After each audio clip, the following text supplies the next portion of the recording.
नहीं विखंडन और टीवी नाभिकीय देख लो। संलयन में सामान्य अंतर हम देखेंगे, सरल अंतर सरल बिंदुओं पर, और उसमें भी हम एक ट्रिक का यूज़ कर लेंगे और सरल तरीके से उसको देखेंगे।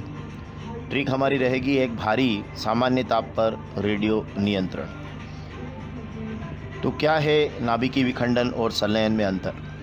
आप ट्रिक को दिमाग में रखिएगा, एक भारी सामान्य ताप पर रेडियो नियंत्रण।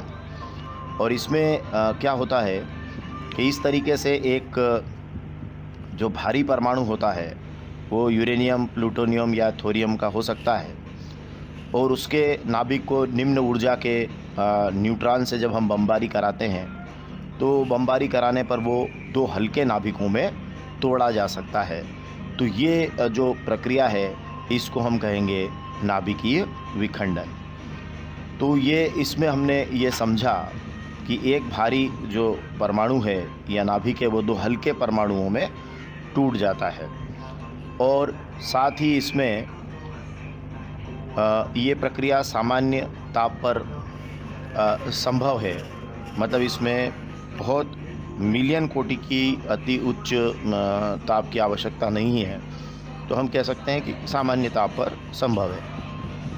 साथ ही इसमें जो पदार्थ होते हैं जो हम लेते हैं, यूज़ करते हैं, वो रेडियोधर्मी होते हैं। जैसे मैंने कहा अभी यूरेनियम, प्लूटोनियम या थोरियम, ऐसे पदार्थ इसमें होते हैं।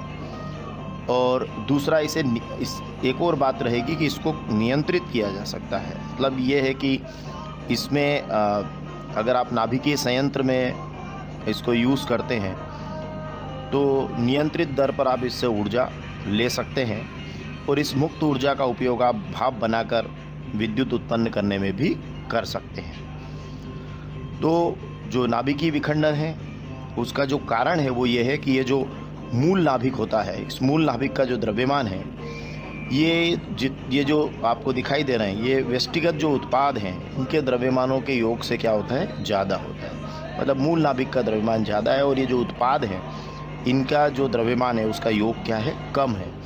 तो ये जो द्रव्यमानों का अंतर है ये इस ऊर्जा का कारण है, जिसे हम आइंस्टीन समीकरण से भी E=m×c² से बताते हैं। तो नाभिकीय विखंडन में हमने समझा कि इसमें एक भारी नाभिक दो हल्के नाभिकों में विभक्त हो जाता है। तो हमने भी ट्रिक में कहा भी था एक भारी नाभिक दो हल्के नाभिकों में विभक्त हो जाता है, और यह प्रक्रिया सामान्य ताप पर संभव है। तो एक भारी सामान्य ताप है ना, तो एक भारी नाभिक दो हल्के नाभिकों में विभक्त हो जाता है और यह प्रक्रिया सामान्य ताप पर संभव है। इससे हम परमाणु बम वगैरह जो बनते हैं वो भी इसमें नाभिकीय विखंडन की प्रक्रिया पर आधारित है। और जो विखंडनीय पदार्थ हैं वो रेडियोधर्मी होते हैं, हमने अभी देखा है ना, यहाँ भी हम लिखा हुआ है अभी यूरेनियम जो है। तो एक भारी सामान्य ताप पर रेडियो है ना, ये हमारी ट्रिक थी, एक भारी सामान्य ताप पर रेडियो, ठीक है। तो विखंडनीय पदार्थ रेडियोधर्मी होते हैं। और चौथी बात हम इसमें कह सकते हैं कि यह इस प्रक्रिया को नियंत्रित किया जा सकता है, तो इसको कंट्रोल हम कर सकते हैं नाभिकीय ऊर्जा के लिए। नाभिकीय संयंत्र में हम इसको कंट्रोल करके इस एनर्जी का यूज़ भी करते हैं। तो एक भारी सामान्य ताप पर रेडियो नियंत्रण से हम ये पॉइंट्स याद रख सकते हैं। इसके बाद में एक और प्रक्रिया है नाभिकीय संलयन। नाभिकीय संलयन की प्रक्रिया में क्या होता है कि इसमें ये सूर्य और तारों की जो सूर्य और जो विशाल बहुत बड़े बड़े तारे जो दूरस्थ स्थित हैं उनकी जो एनर्जी या ऊर्जा का स्रोत है वो ये नाभिकीय संलयन की प्रक्रिया ही है। इसमें क्या होता है कि इसमें मूल नाभिकों के इसमें जो उत्पाद होगा उस उत्पाद का जो द्रव्यमान होगा वो कम होगा, और जो मूल नाभिकों के व्यष्टिगत द्रव्यमानों का योग होगा वो ज़्यादा होगा।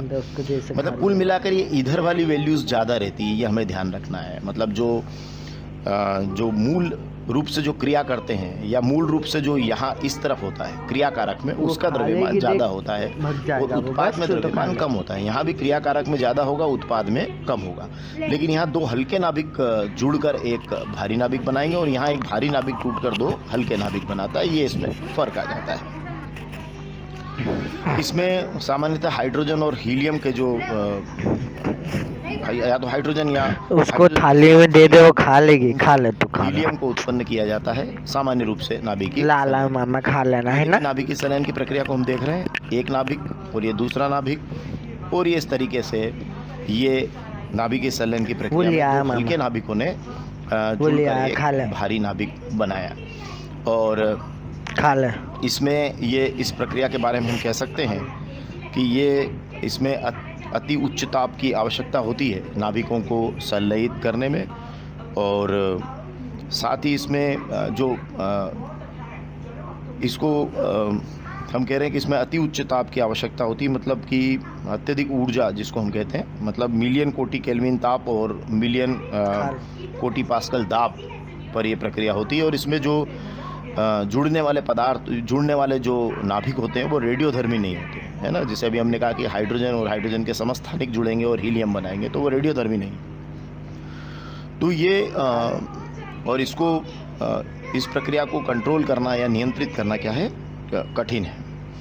तो इस तरीके से हम देख रहे हैं कि जो मूल रूप से अंतर है वो यही है, एक भारी सामान्य ताप पर रेडियो नियंत्रण। इससे हम यहाँ कर सकते हैं कि इसमें एक भारी नाभिक दो हल्के नाभिकों में विभक्त हो जाता है, और यहाँ हम लिखेंगे कि इसमें दो हल्के नाभिक संयुक्त होकर एक भारी नाभिक बनाता है। बिल्कुल इसको ठीक विपरीत, दो हल्के संयुक्त होकर एक भारी बनाएंगे और एक भारी टूट कर दो हल्के बनाएगा। और हम कहेंगे ये प्रक्रिया अति उच्च ताप पर संभव है, अति उच्च ताप और अति उच्च दाब दोनों।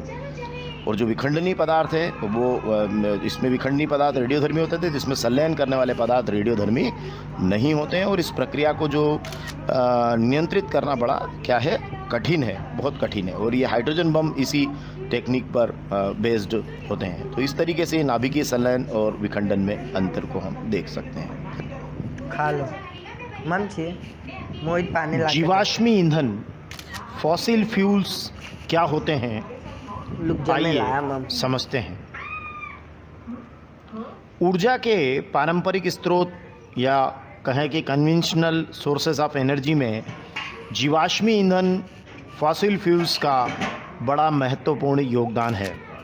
जैसा कि आपको यहाँ दिखाई दे रहा होगा कि भारत के संदर्भ में अगर हम लें तो हमारी जितनी ऊर्जा आवश्यकता है उसमें आप देखिए कि ये वाला जो निशान आप यहाँ देख रहे हैं नाभिकीय ऊर्जा के लिए है, और ये पवन ऊर्जा, मतलब यहाँ से हम बहुत कम प्राप्त कर रहे हैं। जल की ऊर्जा हमारी इतनी ले रहे हैं, और कोयला और पेट्रोलियम को लेकर हमारी जो ऊर्जा आवश्यकताओं की पूर्ति है वो कोयला और पेट्रोलियम से हम इतनी कर रहे हैं, जो कि हमारे क्या हैं, कोयला, पेट्रोलियम और प्राकृतिक गैस हमारे क्या हैं, जीवाश्म ईंधन है।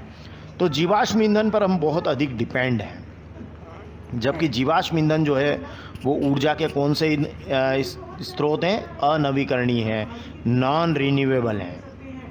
मतलब ये ईंधन करोड़ों वर्षों में बनते हैं और अब बहुत ही सीमित रूप से बचे हैं। करोड़ों वर्षों में बने लेकिन अब बहुत कम बचे हैं। मतलब इनके ज्ञात भंडार जो है वो कुछ 100 वर्षों के ही अभी उपलब्ध हैं। तो इन्हें संरक्षित करने की ज़रूरत है। और जीवाश्म ईंधन के अंतर्गत कौन आता है, कोयला, पेट्रोलियम, प्राकृतिक गैस, ये आते हैं जीवाश्म ईंधन के अंतर्गत। तो जीवाश्म ईंधन के प्रकारों में या उसकी चर्चा में सबसे पहले हम चर्चा करते हैं कोयला की। कोयला हम जानते हैं कि विभिन्न उद्योगों में ईंधन के रूप में और तापीय विद्युत संयंत्रों में जो विद्युत उत्पन्न करते हैं वहाँ कोयले का उपयोग हम करते हैं, और खाना बनाने के लिए भी ईंधन में कोयले का उपयोग हम करते हैं। तो कोयले का फॉर्मेशन या कोयला बना कैसे, इसको हमें देखना चाहिए कि ये जो कोयला बनता है प्रकृति में ये कितने बिलियंस ईयर्स या मिलियन ईयर्स के प्रक्रम से ये तैयार होता है। तो लगभग ये कहें कि करीब करीब 300 मिलियन वर्ष पहले पृथ्वी पर जो निचले जलीय क्षेत्र थे उनमें घने वन थे। ध्यान दीजिएगा, मैं कोयले का पूरा फॉर्मेशन आपको बता रहा हूँ कि लगभग 300 मिलियन वर्ष पहले पृथ्वी पर जो निचले जलीय क्षेत्र थे उनमें बहुत डेंसिटी वाले वन थे, काफ़ी घने वन थे। और बाढ़ जैसे प्राकृतिक प्रक्रम जो आए तो उनके कारण क्या हुआ कि ये वन मृदा के नीचे दब गए। ये जो वन थे पृथ्वी पर निचले जलीय क्षेत्रों में जो घने वन थे, मतलब कुल मिलाकर वन थे पृथ्वी पर, और ये बाढ़ या किसी प्राकृतिक प्रक्रम से माल दो मिट्टी के नीचे या मृदा के नीचे क्या हो गए, दब गए। लंबे समय अंतराल में, क्योंकि ये तो 300 मिलियन वर्ष पहले की बात हो रही है, तो ये जो समयांतर शब्द इस्तेमाल हो रहा है यहाँ कई सैकड़ों सालों या कई मिलियन वर्ष इसमें शामिल होंगे। तो एक ये जो वन है वो मृदा के नीचे दब गए, और एक समयांतर के बाद जब अधिक मात्रा में मृदा इनके ऊपर चढ़ गई तो फिर ये नीचे दबने से क्या हो गए, संपीड़ित हो गए, कंप्रेस हो गए। वो चीज़ को जैसे जैसे गहरे होते गए इनका ताप क्या होता गया, बढ़ता गया, और आखिरकार क्या हुआ कि उच्च ताप और उच्च दाब पर पृथ्वी के भीतर जो है मृत पेड़ पौधे धीरे धीरे कोयले के अंदर परिवर्तित हो गए, बदल गए। तो कोयले में जो मुख्य रूप से होता है वो होता है कार्बन, और ये मृत वनस्पति के धीमे प्रक्रम द्वारा जो ये कोयले में परिवर्तन हुआ है इसको हम कहते हैं कार्बनीकरण। तो आप देख रहे हैं कि कोयला जो है वो 300 मिलियन वर्ष की इस प्रोसेस के बाद इस तरीके से कोयले के रूप में हमें प्राप्त हुआ है, और हम उसका दोहन इतनी तेज़ी से कर रहे हैं और उपयोग इतनी अधिक मात्रा में कर रहे हैं कि वो उसके स्रोत अब बहुत सीमित रह गए हैं। तो हमने अभी बात की कि जो मृत वनस्पति के धीमे प्रक्रम द्वारा कोयले में परिवर्तन को क्या कहते हैं, कार्बनीकरण कहते हैं, क्योंकि कोयले में मुख्य रूप से क्या होता है, कार्बन होता है। और इनको जीवाश्म ईंधन कोयले को क्यों कहते हैं, उसका कारण भी यही है कि कोयला चूँकि वनस्पति अवशेषों से बना है ना, ये वन मृदा के नीचे दबे तो वनस्पति अवशेषों से बना है, इसलिए इन्हें क्या कहते हैं, हम जीवाश्म ईंधन कहते हैं। तो ये हमारा जीवाश्म ईंधन हुआ कोयले के रूप में। जल्दी से अब हम बात करेंगे पेट्रोलियम के रूप में और प्राकृतिक गैस के रूप में। फिर हम बात करेंगे इनके उपयोगों पर, लाभ पर, और इनसे होने वाले नुकसान पर। तो जीवाश्म ईंधन में अब हमारा अगला जो टाइप बन रहा है वो है पेट्रोलियम। पेट्रोल डीजल का उपयोग हम वाहनों, मशीनों में ईंधन के रूप में करते हैं। ये ईंधन जिस प्राकृतिक स्रोत से हमें मिलता है, पेट्रोल डीजल आदि जिस नेचुरल सोर्स से हमें मिलता है उसको हम कहते हैं पेट्रोलियम। और जो पेट्रोलियम का निर्माण है वो पेट्रोलियम का निर्माण समुद्र में रहने वाले जीवों से हुआ है, समुद्री जीवों से हुआ। जब ये जीव मृत हुए तो इनके शरीर समुद्र के पेंदे में जाकर क्या हुआ, जम गए, और फिर रेत और मिट्टी की तह द्वारा ढक गए। तो समुद्री जीव मरे, समुद्र के पेंदे में जाकर जम गए, और रेत और मिट्टी की बड़ी परत उनके ऊपर जमती चली गई। लाखों वर्ष बीते, वायु नहीं थी, तो वायु की अनुपस्थिति में क्या हुआ, उच्च दाब और उच्च ताप ने इन मृत जीवों को पेट्रोलियम और प्राकृतिक गैस में क्या किया, बदल दिया। पेट्रोलियम जो होता है, देखिए क्या समझे हम कि मरे हुए जीव जो समुद्र के पेंदे में जमे, में रेत और मिट्टी की तह उन पर जमती चली गई, कंप्रेस हो गए, और वायु की अनुपस्थिति में उच्च दाब और उच्च ताप के कारण ये पेट्रोलियम और प्राकृतिक गैस में बदल गए। तो ये हम समझ रहे हैं कि पेट्रोलियम कैसे फार्म्ड हुआ है।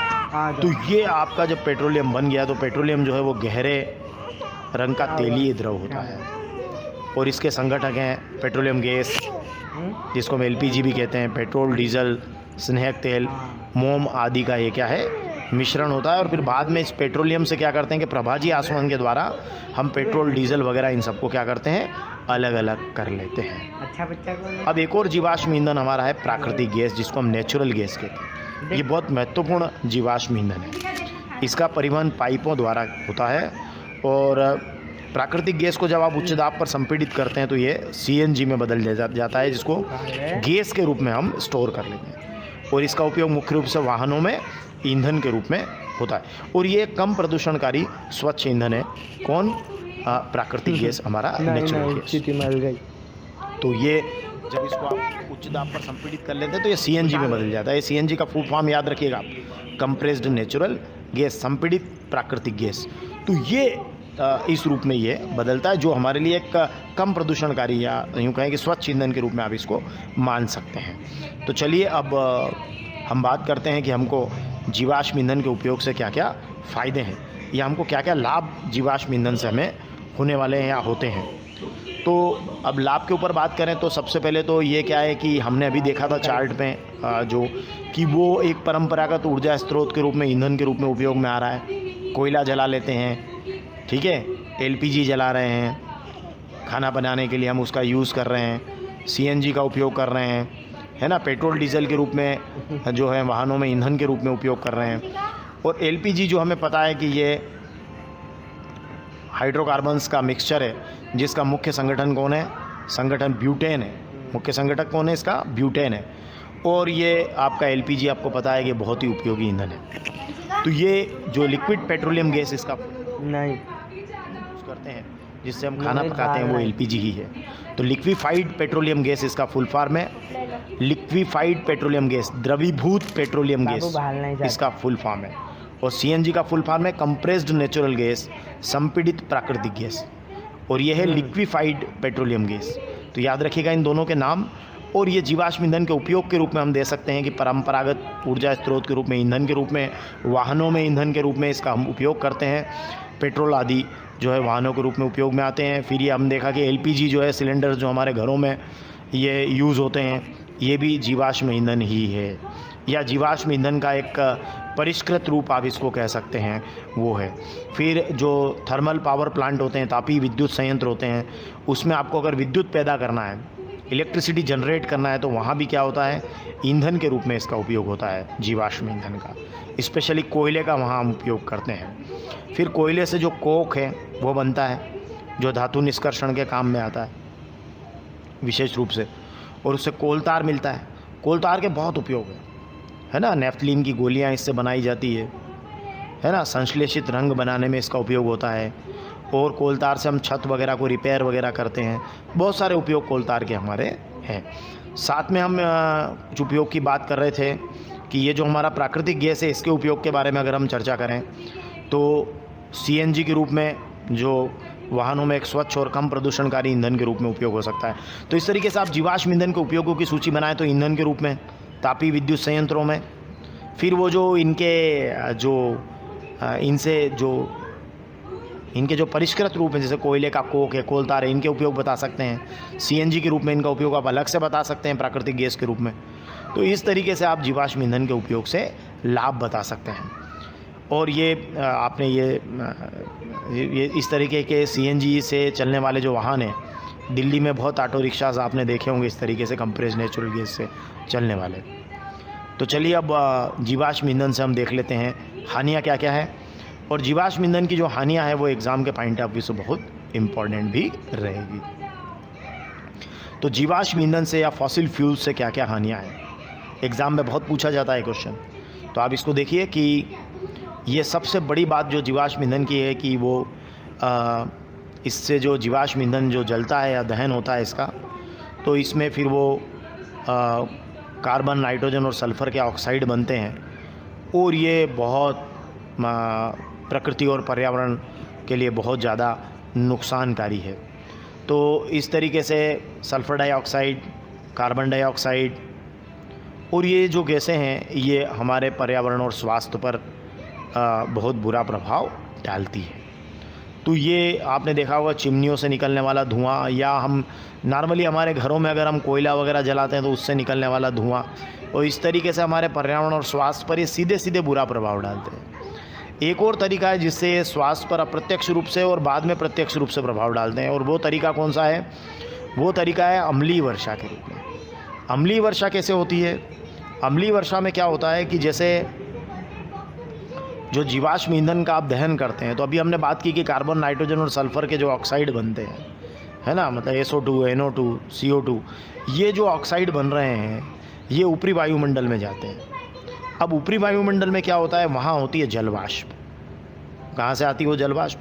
पृथ्वी से जो जल का वाष्पीकरण होता है, तो ये जल वाष्प वायुमंडल में ऊपर जाकर संघनित हो जाती है, और ये जल वाष्प से SO2, NO2, CO2 क्रिया करके अम्ल के रूप में धरती पर वापस हानिकारक अम्लीय वर्षा के रूप में जाते हैं। मतलब ये पानी का जो संघनन होता है ऊपर जाके, और ये आपकी चिमनियों से, घरों से और अन्य वाहनों से प्रदूषणकारी के रूप में SO2 NO2 ये देखिए ऊपर की तरफ गए।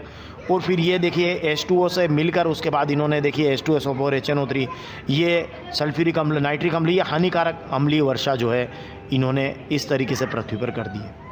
अब इससे क्या होगा, जल स्रोत दूषित हो जाएंगे, मिट्टी की उर्वरता कम हो जाती है। जो आपका जो ताजमहल है, जो ताजमहल पर जो संगमरमर की चमक है वो भी इस हानिकारक अम्लीय वर्षा से कम हुई है। तो इमारतों का क्षरण होता है, स्वास्थ्य और पर्यावरण पर बुरा प्रभाव पड़ता है इस हानिकारक अम्लीय वर्षा से। तो ये स्वास्थ्य और पर्यावरण पर बुरा प्रभाव, एक पॉइंट आप सीधे दहन से कर दीजिएगा और एक हानिकारक अम्लीय वर्षा के लिए उत्तरदायी ऐसा कर दीजिएगा।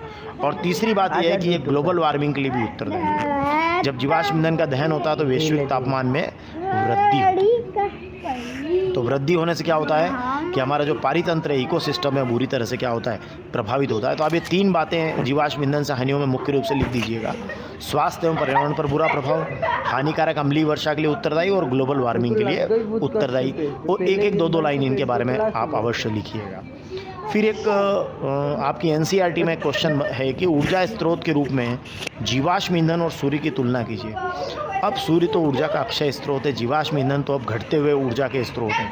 पर तुलना करना है तो आप 3 छोटे छोटे बिंदुओं पर तुलना कर दीजिएगा कि जीवाश्म ईंधन हमारा परंपरागत ऊर्जा स्रोत है जिसको हम सदियों से यूज़ करते आए, उपयोग कर रहे हैं। सूर्य हमारा गैर परंपरागत ऊर्जा स्रोत है जिसका उपयोग करना अब हमने सीखा है। जीवाश्म ईंधन के भंडार सीमित है, उसको लंबे समय तक आप उपयोग में अब नहीं ला सकते हैं। लेकिन ऊर्जा का अक्षय स्रोत है सूर्य, और उसको लंबे समय तक उपयोग में ला सकते हैं। फिर जीवाश्म ईंधन अभी हमने देखा कि तो प्रदूषण फैलाते हैं, तो ये प्रदूषणकारी ऊर्जा स्रोत हैं, और सूर्य हमारा जो है वो प्रदूषण रहित ऊर्जा स्रोत है। तो ये 3 बिंदुओं पर आप जीवाश्म ईंधन और सूर्य की तुलना ऊर्जा स्रोत के रूप में कर सकते हैं।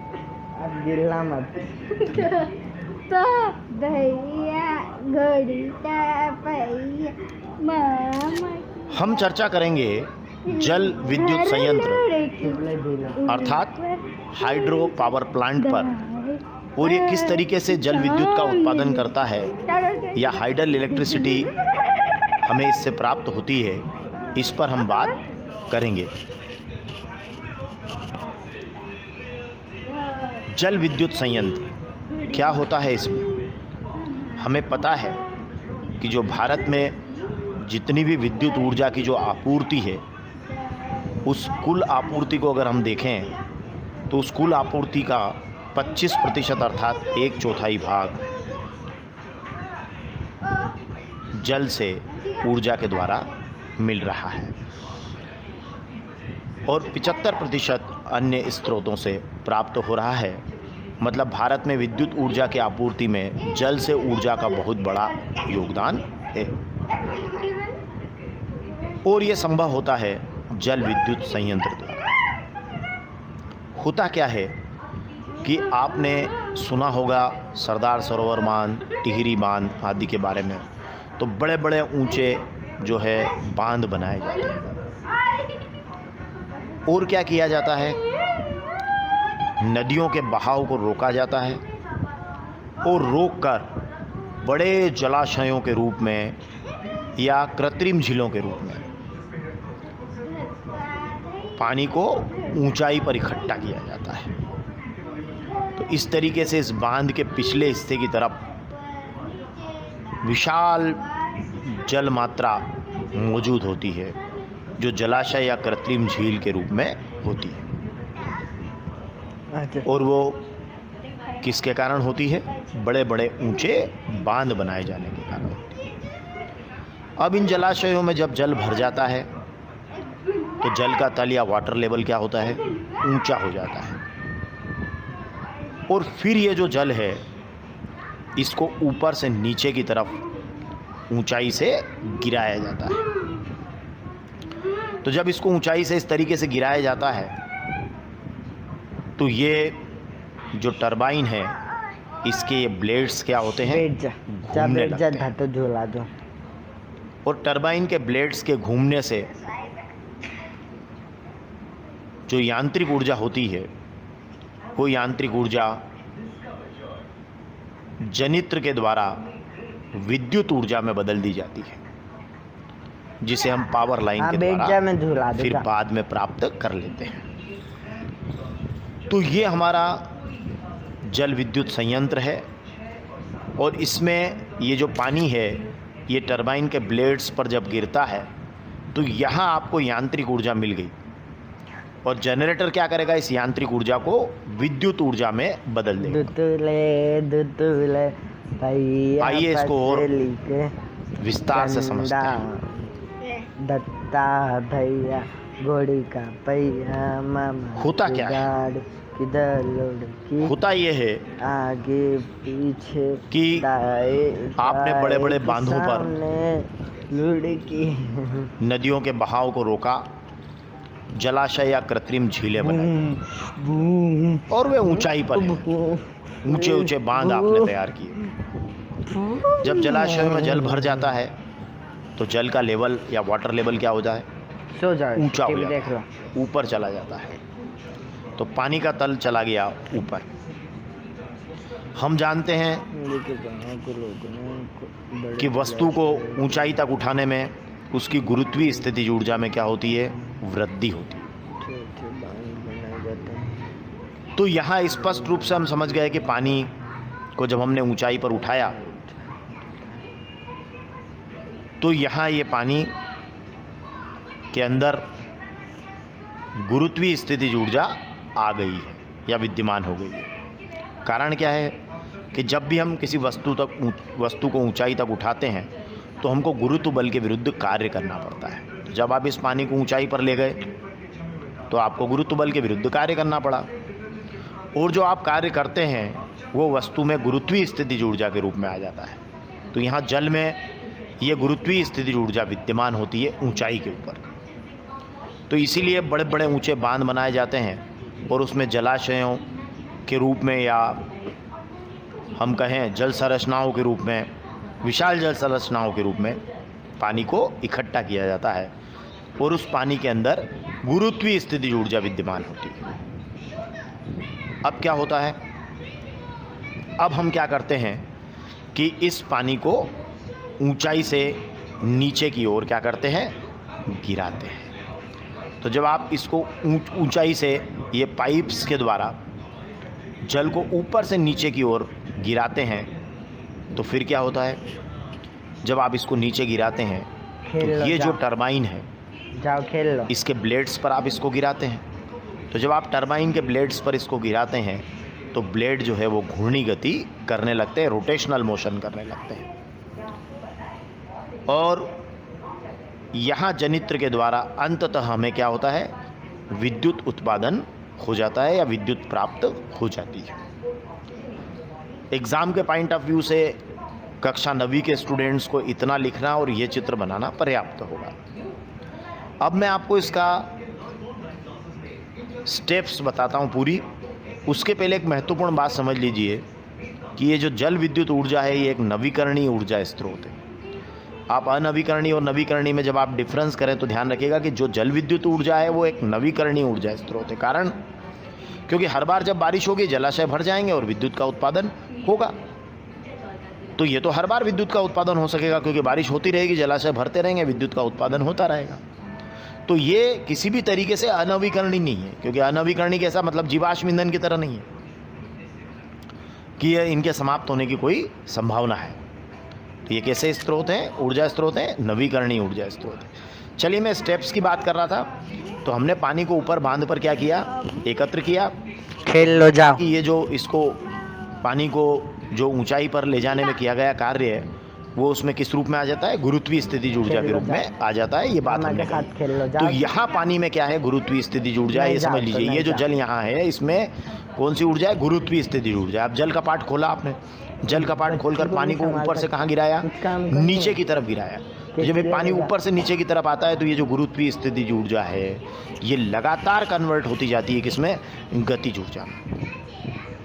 जब ये गतिज ऊर्जा में बदलती जाती है तो स्थितिज ऊर्जा कम होती जाती है, गतिज ऊर्जा बढ़ती जाती है। जैसे जैसे नीचे आते जाते हैं स्थितिज ऊर्जा कम होती जाती है, गतिज ऊर्जा बढ़ती जाती है। हम जानते हैं ऊर्जा संरक्षण के नियम से कि ऊर्जा का रूपांतरण होता है। तो ये जो गुरुत्वीय स्थितिज ऊर्जा है गतिज ऊर्जा में बदलती है, और ये गतिज ऊर्जा वाला जो ये युक्त जो गतिज ऊर्जा चूंकि इसकी बढ़ गई है, अब ये पानी जो है यहाँ आकर किस पर गिर रहा है, टरबाइन के ब्लेड्स पर गिर रहा है।